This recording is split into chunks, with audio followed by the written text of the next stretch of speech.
जी के चरणों में कोटि कोटि प्रणाम। श्री विष्णु पुराण प्रथम अंश 10वां अध्याय। भृगु अग्नि और अग्निस्तापी पितरों की संतान का वर्णन। श्री मैत्रेयी जी बोलते हैं, हे मुने, मैंने आपसे जो कुछ पूछा था वह सब आपने वर्णन किया। अब भृगु जी की संतान से लेकर संपूर्ण सृष्टि का आप मुझसे फिर वर्णन कीजिए। श्री पराशर जी बोलते हैं, भृगु जी के द्वारा ख्याति से विष्णु पत्नी लक्ष्मी जी को और ध्याता विधाता नामक 2 पुत्र उत्पन्न हुए।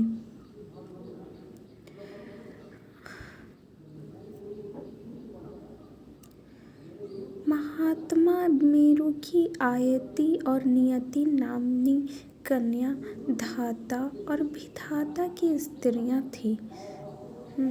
उनसे उनके प्राण और मृकुंडो नामक 2 पुत्र हुए। मृकुंडो से मार्कंडेय और उनसे वेदशिरा का जन्म हुआ।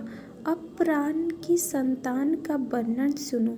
प्राण का पुत्र द्युतिमान और उसका पुत्र राजबान हुआ। हे महाभाग, उस राजबान से फिर भृगु वंश का बड़ा विस्तार हुआ।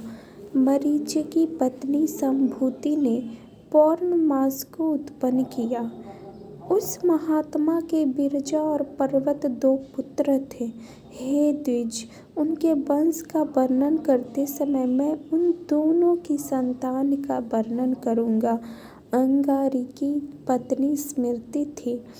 उनके सिनी वाली कुहू, राका और अनुमति नाम की कन्याएं हुई। आत्रि की भार्या अनुसुया ने चंद्रमा, दुर्वासा और योगी दत्तात्रेय इस निष्पाप पुत्रों का जन्म दिया। पुलस्त्य की स्त्री प्रीति से दैत्यलोक को जन्म हुआ, जो अपने पूर्व जन्म में स्वयंभू मनवंतर में अगस्त्य कहा जाता था। प्रजापति पुलह की पत्नी झमा से कर्दम, उर्वयान और सहिष्णु ये 3 पुत्र हुए।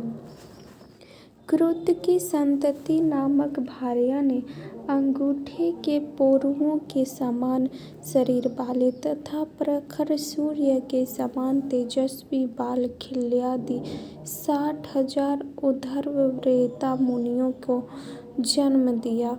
वशिष्ठ जी ऊर्जा नामक स्त्री से रजगोत्र, ऊर्ध्व बाहु, सवन, अनज्ञ, सुतपा और सूत्र एक 7 पुत्र उत्पन्न हुए। ये निर्मल स्वभाव वाले समस्त मुनिगण सप्तर्षि हुए।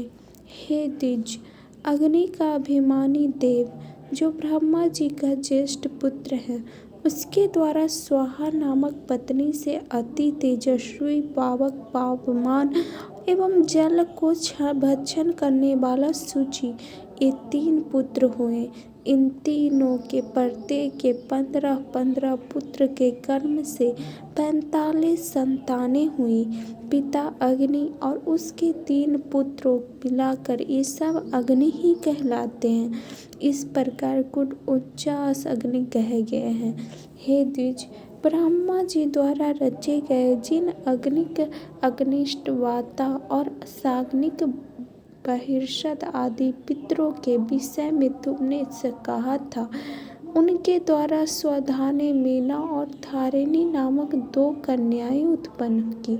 वे दोनों ही उत्तम ज्ञान से संपन्न और सभी गुणों से युक्त ब्रह्मवादिनी तथा योगिनी थी। इस प्रकार यह दक्ष कन्याओं की वंश परंपरा का वर्णन किया।